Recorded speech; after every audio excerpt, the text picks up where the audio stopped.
আসসালামু আলাইকুম everyone, welcome to a new video. তো আজকে আমি বানাবো সন্ধ্যার একটা স্ন্যাক্স। এটা স্ন্যাক্সটার নাম হলো সুজির নাস্তা। তো এই সুজির নাস্তা আমাদের বানানোর জন্য আমি প্রথমে একটি ফ্রাই প্যান নিয়ে নিলাম। ফ্রাই প্যানের ভিতরে আমি সরিষা দিয়ে দিলাম। সরিষা দেওয়ার পর আমি দিয়ে দিলাম সাদা তিল, তারপর আদা কুচি দিয়ে দিলাম। আদা কুচি দিয়ে দেওয়ার পর আমি চিলি ফ্লেক্স দিয়ে দেবো। চিলি ফ্লেক্স দিয়ে দেওয়ার পর তারপর আমি যে কী দিয়েছি এরকম দেখাই যাচ্ছে। তারপর লবণ দিয়ে দিলাম, সামান্য পরিমাণ 10 মিনিটের মতো ঢেকে দেবো। তারপর সুজি কিন্তু দিয়ে দিতে পারে। আমি কী বলেছিলাম, মাত্র 1 কাপ সুজি দিয়েই আমরা কিন্তু সন্ধ্যার এই মজাদার নাস্তায় বানিয়ে ফেলতে পারবো। তো এই 1 কাপ সুজি দেওয়ার পর আমি এটাকে ভালো করে মিক্স করতে থাকবো। এটাকে প্রায় আমি 2 থেকে 3 মিনিটের মতো মিক্স করবো। আর এখন কিন্তু প্রচুর ঠান্ডা পড়ছে। আপনারা তো কাতে কাতে ঠান্ডা লাগছে কমেন্ট করে জানান। ভাই ঠান্ডায় ভাই মনে হয় 3টা পোশাক পরছি, জানেন। তারপর তো আমি এইটার ভিতর আমি যে সুজি যা আমি মিক্স করেছিলাম তার সাথে কিন্তু সেদ্ধ আলু কিন্তু তার সাথে মিক্স করে দেবো। তাহলে কিন্তু এই নাস্তা বানানো কিন্তু এইটাই নিয়ম। এটা কিন্তু এই স্ন্যাক্স বানানোর জন্য এটাই নিয়ম। তারপর আমি এটা টেস্ট বানানোর জন্য কিন্তু সবসময় ধনিয়া পাতা দেয়। ধনিয়া পাতা না দিলে বা ধনে পাতা অনেকে বলে, আবার অনেকে ধনিয়া পাতা বলে, এইটা না দিলে কিন্তু কোনো খাবার টেস্ট পায় না, বুঝছেন। তারপর এটাকে ভালো করে মিক্স করে তারপর আমি এটাকে রোলের মতো শেপ করবো। রোলের মতো শেপ করে আমি চৌকো করে কাটবো। আপনাদের যেরকম ইচ্ছা আপনারা আপনারা যদি গোলাকার কাটতে চান গোলাকার। এটার সাথে একটার সাথে একটা না লেগেছে তাহলে কর্নফ্লাওয়ার দিলে কিন্তু টেস্ট বাড়ে আর কিন্তু অনেক মচমচা হয়।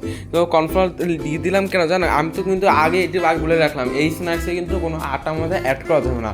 তার সুজির নাস্তা এই জন্য ওটা কর্নফ্লাওয়ার দিতে হবে, বুঝছেন আমার কথাটা। এখন আমি একটা ফ্রাই প্যানের মধ্যে ভরপুর তেল দিয়ে দিলাম, ভরপুর সোয়াবিন তেল। তারপর সোয়াবিনটাকে এটা ঠান্ডা কিন্তু আছে, কিন্তু বাইরে কিন্তু প্রচুর ঠান্ডা পড়ছে এখন কিন্তু। আমার কিন্তু শীতে কিন্তু ভাই আমি তো বরিশালে ভাই যা শীত পড়তেছে মনে হয় আর কাল কি মনে বরফ পরে পেঙ্গুইন আসবে এরকম এটা ভাব।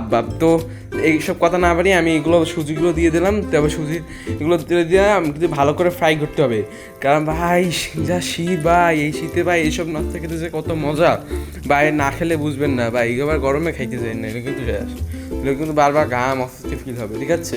এখন এই শীত ভাই, আজকে তো 25 তারিখ, আপনারা তো জানেন দেশে কী ঘটছে। তারপর তো আর বাদ দেন, তো বাদ দিয়ে এইসব কথা মেন ভিডিওতে আসি। আমি এই যে সুজিগুলো ভালো করে কিন্তু ভাজা করে খাবো।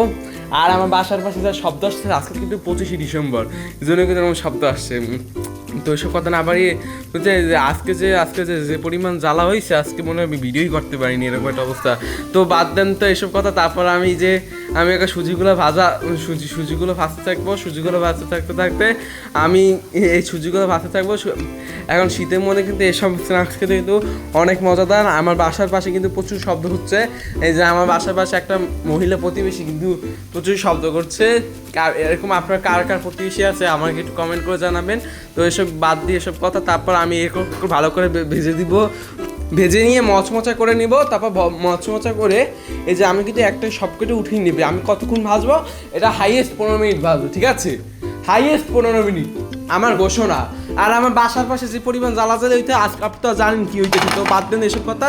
আমি এই যে সুজিগুলো দিয়ে দিলাম, সুজিগুলো দিয়ে ভাই এটা খেতে ভাই এত মজা হয়েছে ভাই, আমি এখন খাচ্ছি ভাই, এত মজা। আপনারা অবশ্যই কিন্তু ট্রাই করবেন।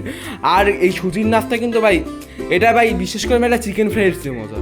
এটা বিশ্বাস যদি না হয় তাহলে আমার একটু ব্লক মাইরে দেবেন, ঠিক আছে। এটা চিকেন ফ্রাইয়ের চেয়ে মজা, আমি 100% শিওর এটা চিকেন ফ্রাইয়ের চেয়ে মজা। আর এটা ভালো লাগলে অবশ্যই লাইক অ্যান্ড সাবস্ক্রাইব করে অবশ্যই পাশে থাকবেন। বিদায়।